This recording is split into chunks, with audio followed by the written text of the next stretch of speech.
In the last 12 months, one person has quietly assembled a rocket company worth over $1 trillion, an AI company with its own supercomputer, a car company betting its future on humanoid robots, a brain chip company connecting human minds to machines, and a social media platform reaching 600 million people a month. None of these companies are separate anymore. They share money, they share technology, and increasingly, they share one AI model running underneath almost all of them. The official story is that this is about getting humanity to Mars. But when you follow the money, the contracts, and the compute, a different picture starts to emerge. One where Mars might not even be the main event. This is the story of Elon Musk's Endgame. For most of the last 2 decades, Musk's public mission has stayed consistent: make life multiplanetary, accelerate the shift to sustainable energy, and keep humanity safe from artificial intelligence by building AI that isn't controlled by anyone else. SpaceX exists, on paper, to get to Mars. Tesla exists to end the world's dependence on fossil fuels. Neuralink exists to treat paralysis and eventually merge human cognition with machines before AI outpaces us. XAI exists, according to Musk himself, because he doesn't trust anyone else to build AI safely, including his former partners at OpenAI. Each mission sounds noble in isolation. Each one has also, conveniently, turned into one of the largest wealth generation machines in modern history. By the summer of 2026, SpaceX had gone public, and its valuation briefly touched $1.77 trillion. Tesla, despite a rough couple of years, still carried a market cap above $1.4 trillion. XAI had merged into SpaceX entirely, creating a combined entity, sometimes called SpaceX AI, trading around $1.43 trillion on its own. Add it up, and you're looking at one person sitting at the center of a business empire worth more than the GDP of most countries on Earth. So the question worth asking isn't whether Musk is ambitious, it's whether these companies are actually 5 separate missions or one single strategy wearing 5 different logos. Start with what's easiest to prove: the money. In February 2026, XAI, Musk's AI company, merged directly into SpaceX. That means anyone holding SpaceX stock now owns a piece of the Grok chatbot, the X social platform, and one of the largest AI supercomputers on the planet, called Colossus. This wasn't a small side deal. XAI had just raised $20 billion in a funding round in January 2026, even while facing investigations over Grok generating harmful sexualized content. Investors wrote that check anyway, betting that XAI's technology and its access to Musk's other companies was worth the risk. Then, in August 2026, on SpaceX's very first earnings call as a public company, Musk told analysts something that should have made headlines everywhere. SpaceX's AI compute business, not its rockets, is on track to become the company's single biggest source of revenue by the end of the year. The numbers he gave were specific. SpaceX is currently running 1.4 gigawatts of AI computing capacity. Musk wants that at 10 gigawatts by the end of 2027. If that happens, he said, it could generate somewhere between $300 and $500 billion a year from a rocket company. Read that again. A company most people think of as a spaceflight business is positioning itself to make more money renting out AI computing power than it does launching anything into orbit. Meanwhile, over on the Wall Street side, Cathie Wood's ARK Invest has publicly floated the idea of Tesla and SpaceX eventually merging as well. Musk has denied any plan to split off Tesla's China operations, but he hasn't ruled out a bigger combination down the road. 3 of Musk's biggest companies, SpaceX, XAI, and possibly Tesla, are trending toward becoming one financial organism. That's not an accident. That's a strategy. If the money is merging, so is the technology underneath it, and this is where it gets more interesting. Grok, XAI's AI model, isn't just a chatbot on the X app anymore.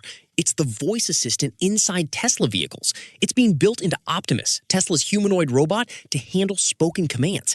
And as of early 2026, Grok is now running inside a version of the Pentagon's own AI systems, under a contract worth up to $200 million, giving roughly 3 million military and civilian Defense Department employees access to it at a high security classification.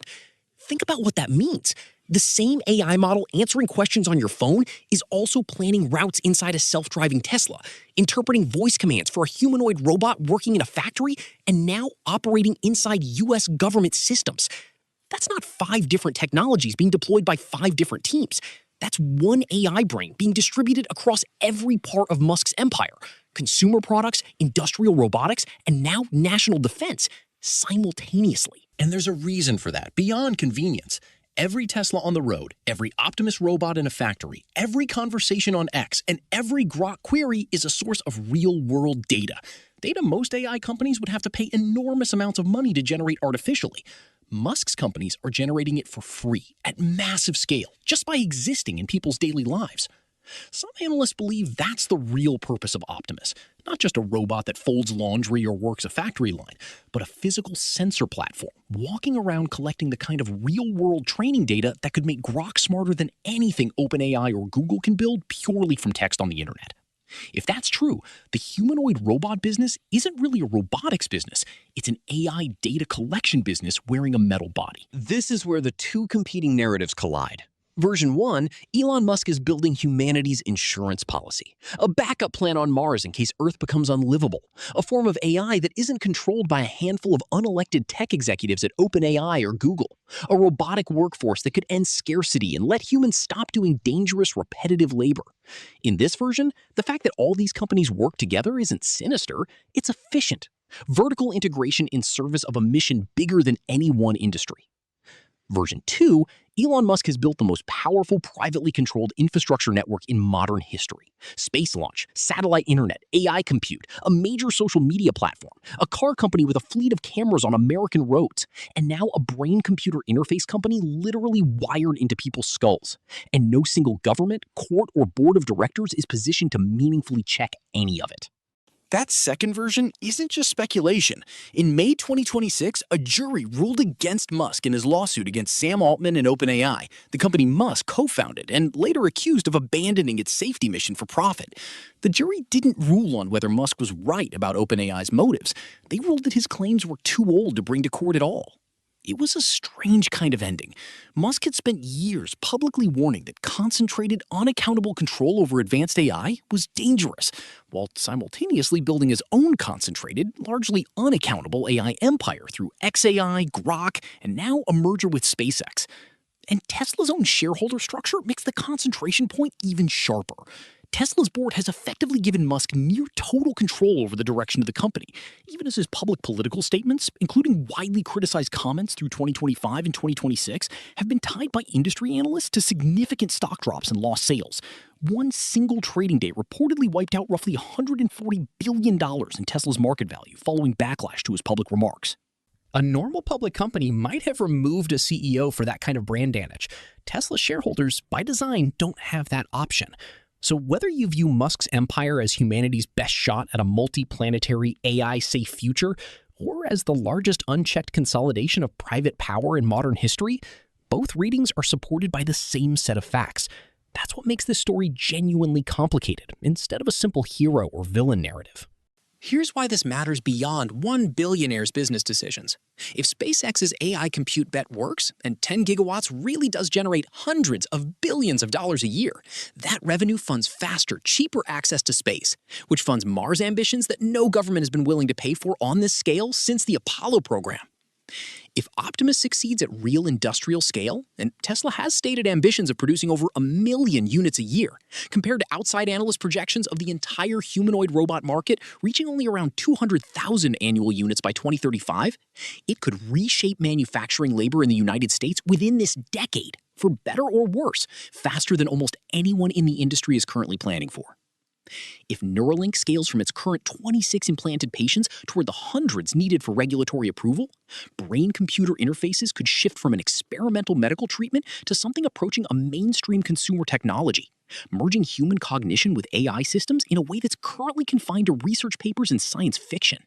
And if Grok keeps expanding into vehicles, robots, and now classified government systems, a single AI model built by a company with an already documented history of safety controversies, including international investigations into harmful content generation, becomes embedded in more corners of daily American life and national infrastructure than any AI system in history. None of these outcomes require a conspiracy. They just require Musk's stated plans to keep executing roughly on schedule. That's the part that should give people pause.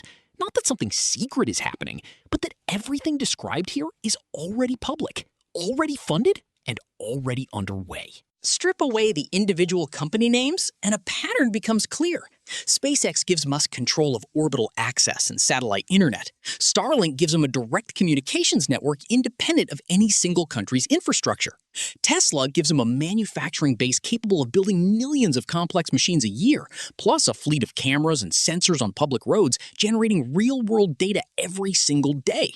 X gives him a direct media distribution channel to hundreds of millions of people without needing traditional press. XAI and Grok give him a frontier AI model. Optimus gives that AI a physical body. Neuralink gives it a potential bridge directly into the human brain. Individually, these are 5 ambitious, high-risk companies. Together, they form something closer to a full-stack technological ecosystem.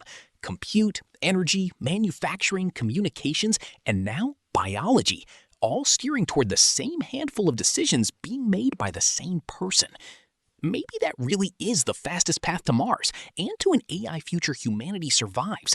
Musk has said as much repeatedly for almost 20 years and has delivered on enough of his promises: reusable rockets, mass-market electric vehicles, a functioning satellite internet service, that dismissing him outright would be its own kind of mistake.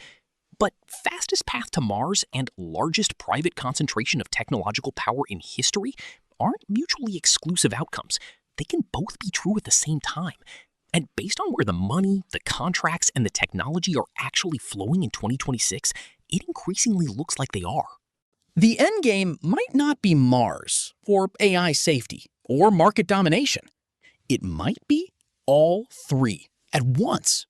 Because in Musk's world, they were never actually separate goals to begin with.